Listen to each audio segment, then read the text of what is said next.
Hi, it's me Nix and welcome to our YouTube channel. Siyempre, nandito pa rin tayo sa Motor Ace Rabson Yamaha Daang Hari. So, thank you so much again for having us here, Sir Nick and Sir Joff. So, ang re-review natin for today's video is yung MT-09 na naked type. So, lahat naman ng MT is more on naked type. So, napansin ko naman dito, so napakalaki talaga ng motor na to. So, para sa mga sanay naman mag-manual and sanay mag-drive ng big bikes, pwedeng-pwede naman to sa inyo dahil nga 890cc na to. So, napansin ko dito yung kaha niya is maliit lang yung kaha niya dito sa pinaka ilaw natin. So, comment down sa baba kung para saan tong round type na bilog na to. But yung kanyang headlight is LED light na at kinagandahan dito is with DRL na nga tayo dito. And what else? So, yung kanyang fork. So, kayang-kayang dakmain. So, malaki yung ating fork dito. At yung kanyang fender, so, black pa rin. May nakalagay pa rin na Yamaha dito. And a reflector para added visibility sa gabi. So, round type siya. And yung kanya namang tire size is 120 by 70 by 17. Naka-tubeless pa rin tayo dito. And dual disc brake pa rin. Yung mags natin is kulay itim pa rin dito.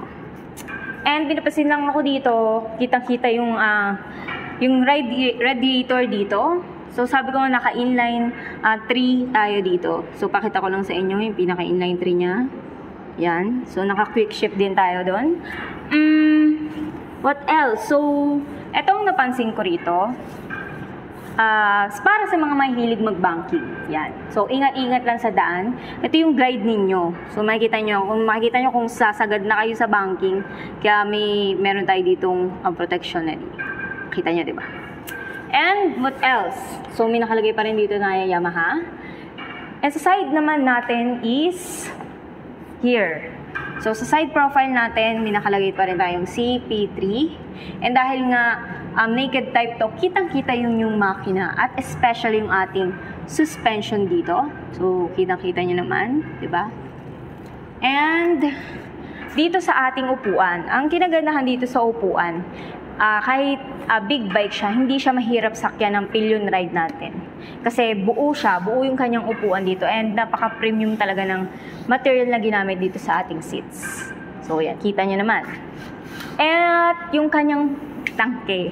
So, ito, di ba, napakalaki siya ng tangke niya. So, kulay itim na itim tayo dito. May logo pa rin tayo ng Yamaha. And especially sa ating gasoline. So, 14 liters nga pala to. At yung ating ignition type is key type pa rin. So, medyo nakakatago siya dito sa tangke. Pagdating naman sa ating handlebar, so just comment down below kung chrome material itong ginamit dito. And sa mga switches naman natin, pagdating sa hand grip, may end bar tayo dito and makapit yung kanyang hand grip, especially, malambot lang, di ba? And sa mga switches, may high and low beam. There's turning signal light, yung joystick natin para sa mode, and yung hazard, yung horn natin. So, nandito na din. And syempre, adjustable din yung brake natin and also adjustable suspension. So, ganun pa rin naman. So, yung stop-start button natin. So, yung menu, so scroll nyo lang yan. At, so what else? So, ang napansin ko rito sa ating rear end naman, pagdating sa rear end, so, yung kanyang rear end is simple lang naman yung kanyang tail light. Pero LED light pa rin tayo dito. At meron din siya ditong may pagka-design na T-shape eh. Nakita ko T-shape. So, pag ginanyan nyo yan. So, nandito yung ating turning signal light. So, ganun pa rin. Sa kabila, nandun yung turning signal light. Usually kasi sa front, nakadikit yung ating LED light. Dun sa, yung headlight dun sa turning signal light. Pero yun nakahiwalay.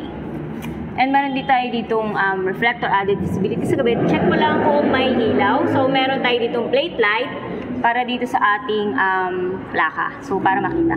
And dahil nga 890cc, so napakalaki ng gulong dito sa ating likuran. So, tire size niya is 180 by 55 by 17. So, naka-tubeless nga and yung mags natin is kulay itim pa rin.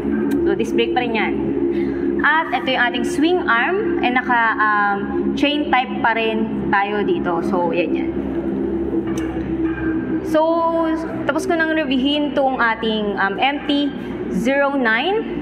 So, napakagandang motor na 890cc. So, expressway legal pa rin tayo dito.